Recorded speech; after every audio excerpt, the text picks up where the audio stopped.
Hi, I'm Kyle Howard. I'm executive staff member for BGRSO, as you know, a sports broadcasting organization here at Bowling Green State University. Today I'm going to show you how to operate the soundboard to a board op for WBGU. The first thing you want to do is head on over here to the executive director's desk here. That's Garrett Mansfield right now, but that's going to change as the years come.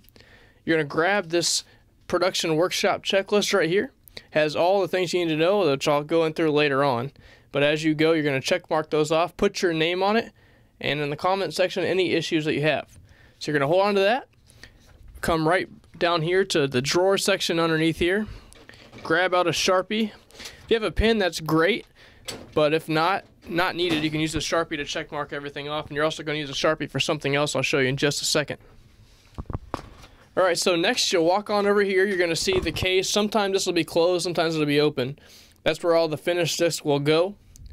But for now, you're just going to walk right past that and head on over here to where the discs are here. Sometimes they'll be in the box, sometimes they'll be out, but you're going to remove the lid there as I just did. Take a disc off, and you're going to take this disc here, and the numbers and the letters will be facing you in the correct direction for you to know which side you're using. If you see your face very clear, that means you're using the wrong side, so don't do it. And from then on, you have everything you need. We'll head on up to the studio. First thing you want to do is you walk into the studios, you want to walk right over to the soundboard, and you're going to turn the delay off. That's big because if you don't, you're going to have an echoing sound for the broadcasters throughout the broadcast, so make sure that is off always. What you do for that, you walk over to these 4 buttons here. It's exit, start, cough, and dump. You're going to hit exit. We're not going to do that right now because we're not doing a live broadcast, but if you were to do that, that's what you would do to turn the delay off. And once you're here, you want to log into your email. The production director, who happens to be Lance Morris in this case, will send you an email with the log for the game. So you always want to have that open when you come in here.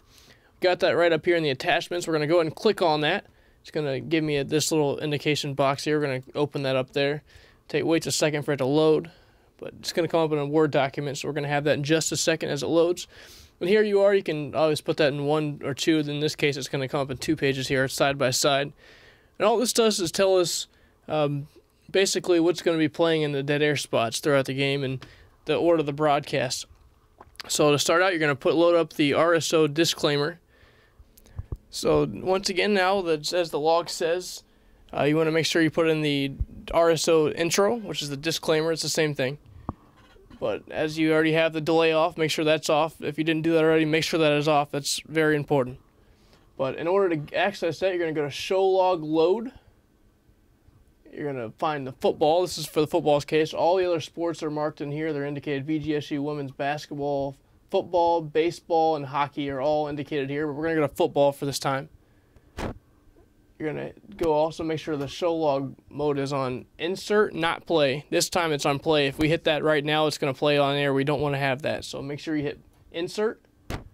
So now if we just go over here and click on this non-legal ID, slide over to the RSO intro, all you have to do is click on that, and voila, the next thing that'll play is this intro here. But before that goes on, you want to make sure you have auto off. Right up here in the icon right here, it says auto on currently because it's a live, and it's automated right now. Actually, it's not a live broadcast, but in a live broadcast, click on this button, it'll go from auto on to auto off. Now that you know how to load up the log, we're going to now show you how to connect to the broadcasters out to wherever they may be. Today it was at home with them playing Indiana, but later on it could be anywhere. So you're going to first come over here to this screen right here. It's up against the tower. Next to the tower, here's the screen. It's a Dell. So click on this button here as it just popped on. You're gonna have this. Sometimes you'll have this on. Sometimes it'll already be ready for you. But you want to go to POTS modem. Double click on that. Configure.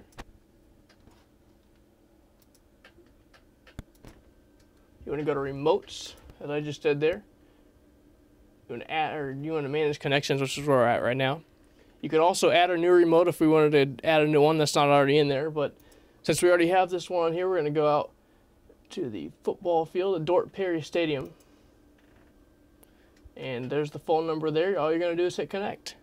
All right, now that we've already established how to connect to the broadcasters, we want to come over here, and we're going to show you that this is your baby right here. This is your mic 1.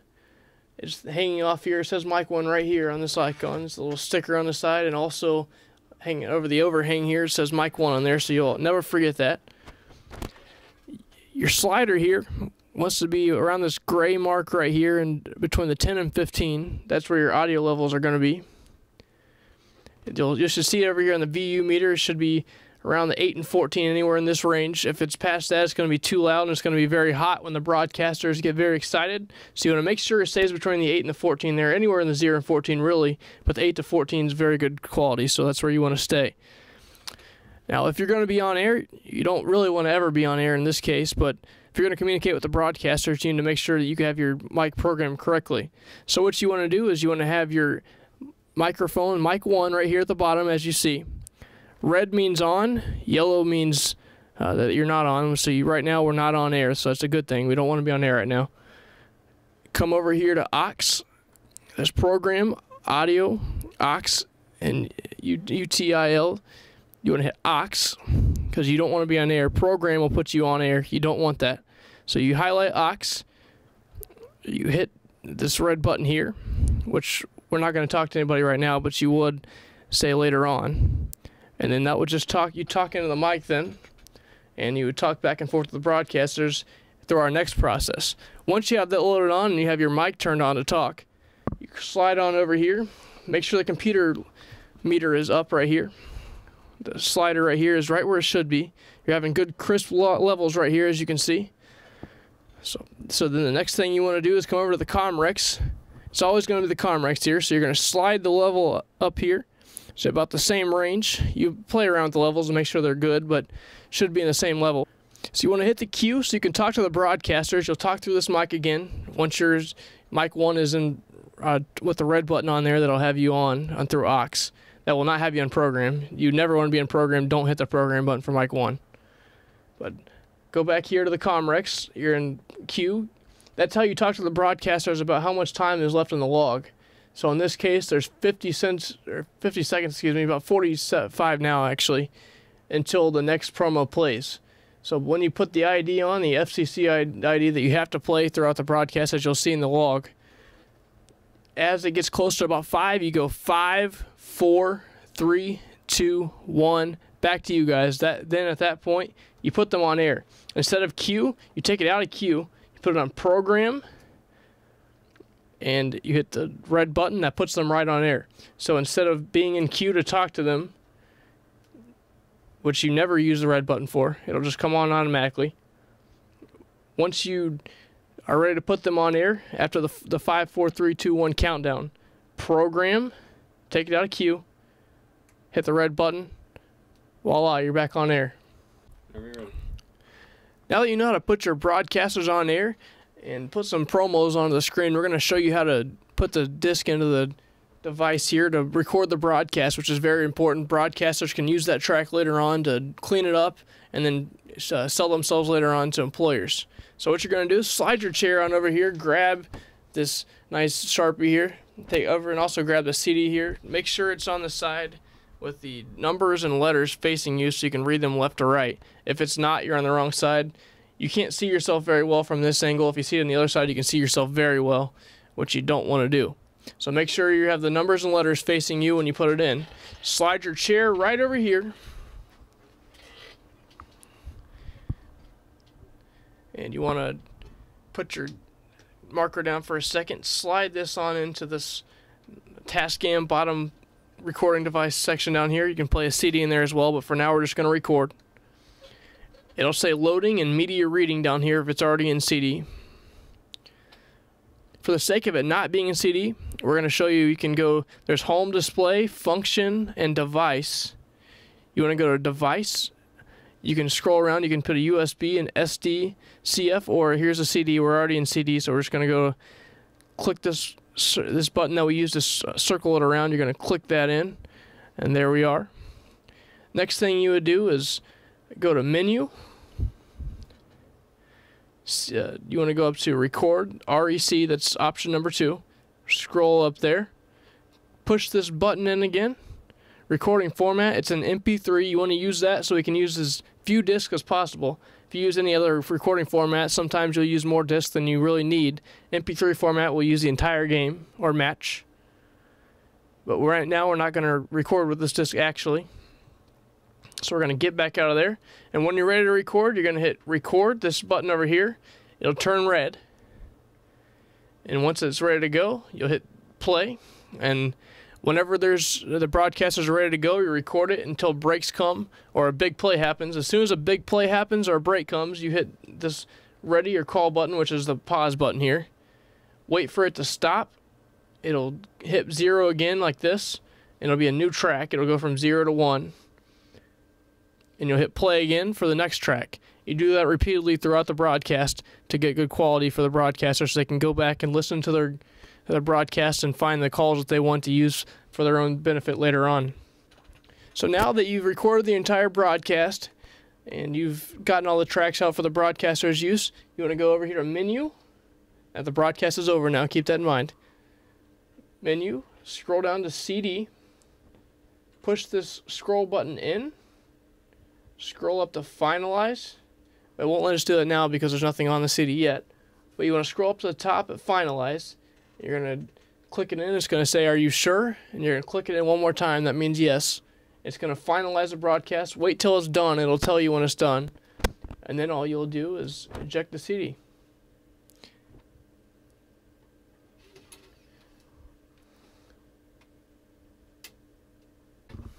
As you do each of these things, I'll write my name on here. And as you do these things, you want to make sure you're checking them off. So we turn the delay off, check that off. Loaded the correct computer log as indicated in your log that you get from the production director in your email. We did that. You put the matrix program in queue, which we did. The matrix is connected and the mic is plugged in as it already was, so we didn't have to worry about that. That'll be in the WFAL studio, which is a whole different process. We'll show that later on. The levels, pots, and sliders are correct. You want to double check with the broadcasters and make sure their levels sound crisp, and which we've done here, and we've shown you that up what the levels here slid up. We'll check that off.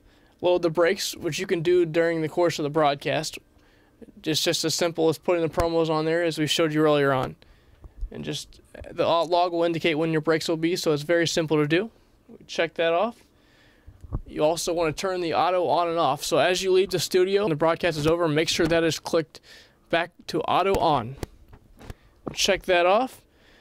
Final thing you want to do in the studio, once you have the disc in your hand and everything, you want to make sure you turn the delay back on. You had an exit before where it'll be flashing yellow as it goes off. Well, now you want to start it back up, put the delay on. It's going to start flashing yellow again. It'll put the delay back on for the DJs who have their radio shows on here, out of respect for them, so they can have their delay back on. We do live broadcasts, we don't do those, but the radio DJs do. So make sure you do that. And once that, if you have any comments to write, if there are any issues technically, you write that in the comment sections. We didn't have any today, so we're not going to leave that there, but if you do, that's what that's there for, and we're going to show you what to do with that next. We're back here down the BGRSO office downstairs as we've headed back from the WBGU studio. The first thing you want to do is you come in here, is go ahead and set down this production workshop checklist right here on the desk, so when Garrett or whoever the executive director is can sit down and see whatever issues we had throughout the course of the broadcast. And as you can see on this one over here, many connection issues here as the previous broadcast had. He wrote all of his comments down there. It's very important for us to know going forward so we can fix any issues that there may be throughout the broadcast. Next thing you want to do, go ahead and put your marker back here in the drawer. As you got it, don't ever lose that. We need that for future broadcasts. Take this disc over here that should be marked like so here. I'll set this down so you can see how it should be marked. Here is the date here on the left-hand side. The disc number right here, this is disc 2 in that case. This is, in this case, should have been used in MP3 case. If we use the MP3 file, it would have been only one disc. This is why we like to preserve them. But in this case, Kevin Peel and Chase Wilhelm were the broadcasters, so they would be listed down below. And up on top, BG Volleyball versus Pitt. That's all you need to know up there, the sport and who they're playing. So this is exactly how it should be labeled. So we'll put that back into the device here, into the box. We're going to flip up a new file for where this new disc should be here. We're going to go ahead and put this right in there as it would go. and as it would be marked, in this case it's not marked, but it should be marked. You're going to come back here. The broadcasters, when they get back from bringing their Comrex or Matrix back, they're going to come here, grab the disc, and take it back to their computers. They should be able to indicate exactly who did the broadcast very easily so they can find their game and get their tracks off accordingly. Well, that's it. You've successfully gone through our board op training program here at BGRSO. Now you just got to show the executive director that you can be up to the task and perform a soundboard by yourself. Thank you for listening to our tutorial today, and hopefully it helped you out.